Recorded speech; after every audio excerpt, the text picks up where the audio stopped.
Vous êtes dans le QG News, bienvenue à tous et merci de nous rejoindre. Au sommaire de ce journal, adoption au Tchad du projet de loi relatif à l'organisation du référendum constitutionnel. Le scrutin voulu par la junte au pouvoir doit se tenir le 19 novembre prochain. Retour sur la visite au Maroc du ministre ukrainien des Affaires étrangères. La question du Sahara occidental était l'une des questions évoquées avec son homologue marocain. Nous considérons avec intérêt le plan d'autonomie du Maroc comme une base sérieuse et crédible pour la résolution réussie du différend, estime le chef de la diplomatie ukrainienne. Le Sénégal souhaite abriter la Coupe d'Afrique des Nations de football 2027. Le pays a officiellement déposé sa candidature auprès de la Confédération africaine de football. Mais tout d'abord, l'actualité au Sénégal où le procureur de Dakar a requis ce mercredi 24 mai 10 ans de réclusion criminelle contre l'opposant Ousmane Sonko, poursuivi pour viol et menace de mort sur une employée d'un salon de beauté. Le procès s'est tenu ce mercredi en l'absence du leader du PASTEF et candidat déclaré à l'élection présidentielle de février 2024 qui dénonce depuis le début de cette affaire une machination politique visant à l'éliminer de la course. Et concernant le verdict final dans ce procès pour viol, le jugement a été mis en délibéré et la décision est attendue le 1er juin. Au Tchad, le projet de loi relatif à l'organisation du référendum constitutionnel est adopté par le Conseil national de transition. Le pays se dirige donc vers la tenue de ce scrutin prévu le 19 novembre prochain, le 19 novembre 2023. Un référendum présenté par les militaires au pouvoir comme faisant partie du processus qui doit aboutir au retour à l'ordre constitutionnel. Marie-Raphaël Antolo. Le 22 mai 2023 au Tchad, le projet de loi électorale spécifique relatif à l'organisation du référendum constitutionnel a été validé avec 156 voix pour 3 abstentions et 4 contre-votants au Conseil national de transition. Selon les experts, le projet devrait permettre de déterminer la forme de l'État. À la suite du dialogue national, il était prévu une période de transition qui devait terminer normalement au bout de 2 ans. Et depuis lors, les Tchadiens réfléchissent ou cherchent à trouver des compromis pour arriver à un régime stable. D'après des historiens tchadiens, c'est depuis l'indépendance du Tchad en 1960 que le pays a été confronté à des périodes de crise politique et institutionnelle. La dernière en date, du 20 avril 2021, menée par des rebelles, avait occasionné la disparition brusque de l'ex-président de la République, le maréchal Idriss Déby Itno. Nous pensons que la classe politique doit se retrouver en effet pour voter et déterminer la forme de régime qui convient beaucoup plus au Tchad en ce moment de trouble avec l'encerclement des terroristes et une situation intérieure compromettante, d'autant plus que la crise économique et sociale qui sévit dans le pays pose d'énormes problèmes quant à la perspective de sa stabilité. Rappelons que c'était à la suite de l'organisation du dialogue national inclusif et souverain que les participants avaient demandé dans l'une des recommandations l'organisation d'un référendum qui devrait permettre d'adopter la nouvelle constitution de la République et de trancher la question sur la forme de l'État qui divise l'opinion publique tchadienne. Le Maroc, dont la diplomatie est très active depuis plusieurs années sur la question du Sahara occidental, a reçu ce lundi à Rabat le ministre ukrainien des Affaires étrangères, Dimitro Kuleba, qui a été reçu par son homologue marocain Nasser Bourita. Il a notamment été question du Sahara occidental, ex-colonie espagnole, annexée en 1975 par le Maroc, et dont le Front Polisario réclame l'indépendance. Lors des discussions de ce lundi, le ministre ukrainien des Affaires étrangères rejoint la position de l'Espagne sur le Sahara occidental, sur l'initiative marocaine d'autonomie qualifiée de bonne base pour régler ce conflit régional. Marcel Kouassi, Abdoulaye Pouy. Comme le défend la diplomatie marocaine, l'Ukraine reconnaît le plan du Maroc pour le Sahara qui propose un statut d'autonomie négocié comme base sérieuse et crédible pour le règlement de la question de ce territoire disputé. Avec le Front Polisario depuis près d'un demi-siècle, la position de l'Ukraine a été exprimée à Rabat lundi 22 mai 2023 lors d'une audience entre le ministre marocain des Affaires étrangères Nasser Bourita et son homologue ukrainien Mitro Kuleba. L'Ukraine rejoint ainsi les États-Unis, l'Espagne, l'Allemagne, la France et une dizaine d'autres États européens qui estiment que la solution marocaine permettrait de mettre fin à ce différend régional qui perdure. Avec les soutiens africains, il s'agit de près de 100 États à travers le monde qui soutiennent l'initiative du Maroc. Cette première visite au Maroc du ministre des Affaires étrangères de l'Ukraine renforce les solides relations diplomatiques et historiques basées sur l'amitié profonde entre nos deux pays. Cette relation a de symboles humanitaires forts, prouvés par la présence habituelle de milliers d'étudiants marocains en Ukraine. Aussi, cette relation est fondée sur le respect mutuel. Le chef de la diplomatie ukrainienne a exprimé le soutien de l'Ukraine au plan d'autonomie présenté par le Royaume du Maroc au secrétaire général de l'ONU en 2007, comme base sérieuse et crédible pour le règlement réussi de la question du Sahara, et exprimé le soutien de son pays aux efforts de l'envoyé spécial du secrétaire général des Nations Unies pour le Sahara, visant à trouver une solution politique réaliste, durable et mutuellement acceptable, conformément aux résolutions du Conseil de sécurité des Nations Unies. Pour nous en Ukraine, l'intégrité territoriale est une notion absolument sacrée. C'est pourquoi l'une des questions sur lesquelles nous avons discuté porte sur le règlement de la question du Sahara.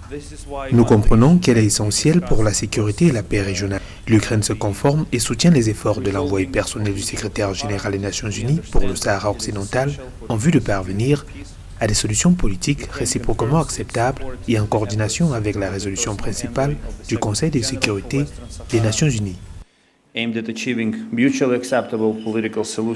Cette visite qui intervient dans un contexte particulier réaffirme l'excellence des relations bilatérales entre le Maroc et l'Ukraine. À noter que la représentation diplomatique d'Italie à Rabat réitère également son appréciation des efforts du Maroc pour le règlement de la question du Sahara.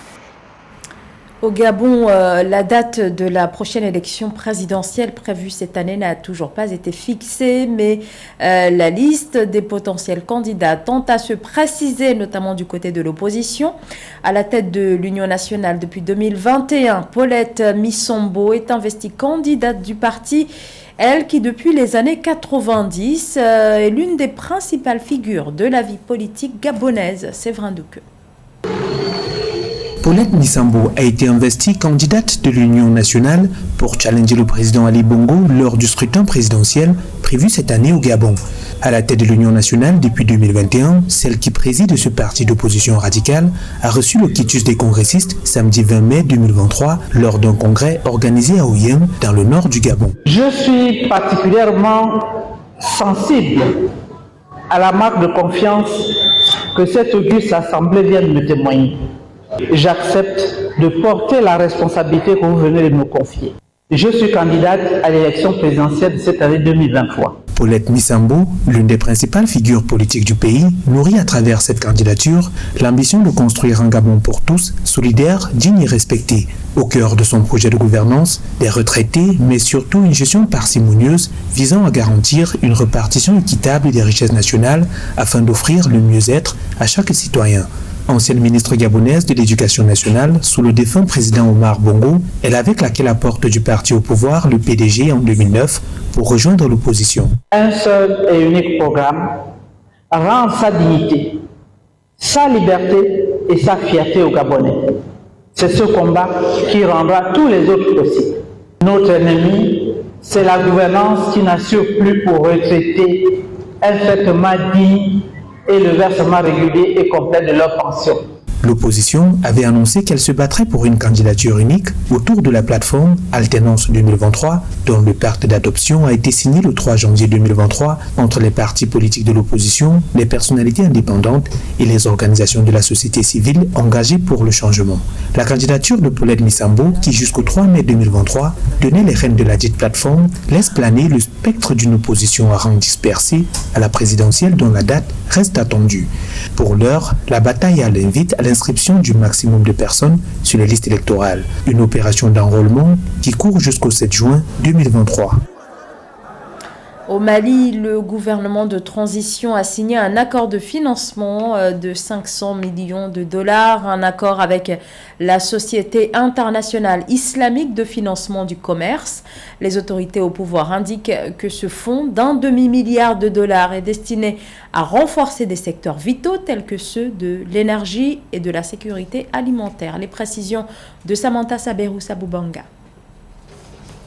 Le Mali a signé un accord de financement de 500 millions de dollars, environ 300 milliards de francs CFA, avec la Société internationale islamique de financement du commerce, ITFC, à l'endroit des secteurs de l'énergie, de la sécurité alimentaire et autres. Ce financement ouvre la voie à l'extension du partenariat stratégique entre la République du Mali et l'ITFC à de nouveaux domaines de collaboration. Je crois que cet accord est un bon accord pour le Mali et puis même pour le groupe de la Banque islamique de développement. Le Mali est un pays à fort potentiel, que ce soit dans le domaine énergétique et dans le domaine minier, et même dans le domaine agricole. Donc c'est un pays d'avenir. Il faudra que les institutions financières internationales, surtout africaines, et puis les autres institutions financières internationales qui sont la Banque islamique par exemple, et les pays d'Asie, investissent davantage au Mali parce que le Mali est au carrefour. Le ministre de l'économie et des finances malien, Alocéni Sanou, a affirmé sa volonté de renforcer les axes de coopération avec l'ITFC en vue de soutenir les projets structurants de l'État et le secteur privé.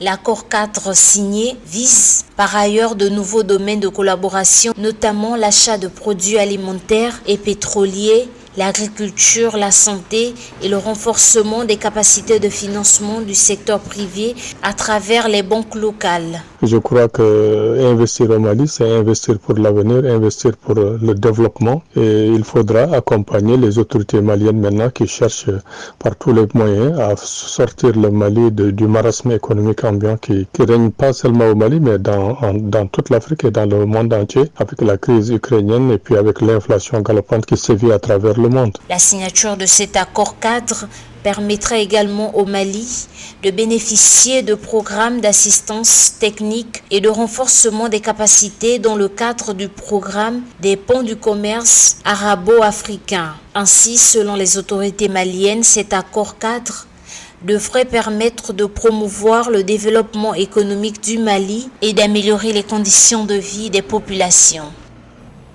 Dans l'actualité également, manifestations en Éthiopie dans plusieurs villes dont Mekele au nord du pays. Des milliers de personnes déplacées par le conflit dans la région du Tigré sont descendues dans la rue ce mardi pour réclamer le droit de rentrer chez elles.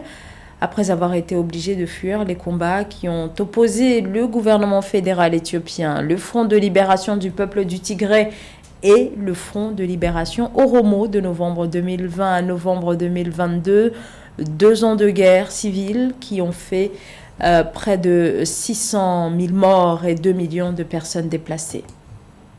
C'est officiel, le Sénégal est candidat à l'organisation de la Coupe d'Afrique des Nations 2027. Le pays a déposé sa candidature ce lundi au siège de la Confédération africaine de football, la CAF, qui avait annoncé en avril dernier avoir reçu 4 autres déclarations de candidature à l'organisation de cette CAN 2027. Séverin Douqueux.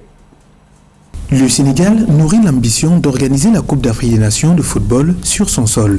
Le pays d'Afrique de l'Ouest a déposé sa candidature pour l'organisation de l'édition 2027 de cet événement sportif majeur sur le continent africain le 22 mai 2023.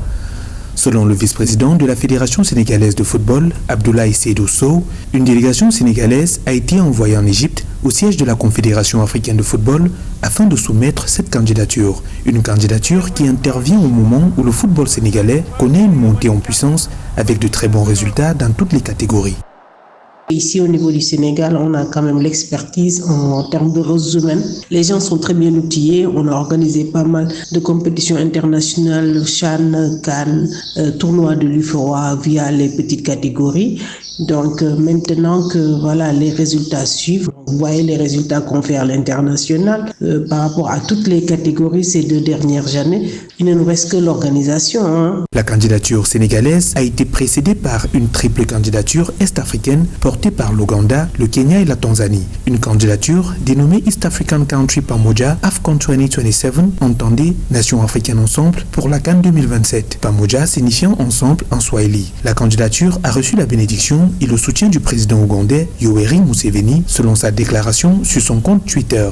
J'ai reçu la candidature conjointe de l'Ouganda à la CAN 2027 avec le Kenya et la Tanzanie. Le sport est bon pour la santé, le divertissement et maintenant plus encore pour les affaires. Par conséquent, que l'Afrique de l'Est se réunisse pour inviter la Coupe d'Afrique des Nations ici, c'est très bien. Cela fera la promotion de nos pays et le tourisme augmentera également. La dernière organisation sénégalaise de la CAN remonte à 31 ans, c'était en 1992. La triple candidature est-africaine, Ouganda, Kenya, Tanzanie, se pose en sérieux concurrent face à l'ambition sénégalaise autant que celle de l'Égypte ou du Burundi. C'est ainsi que se termine ce journal. Merci de votre fidélité. L'information continue sur Africa 24.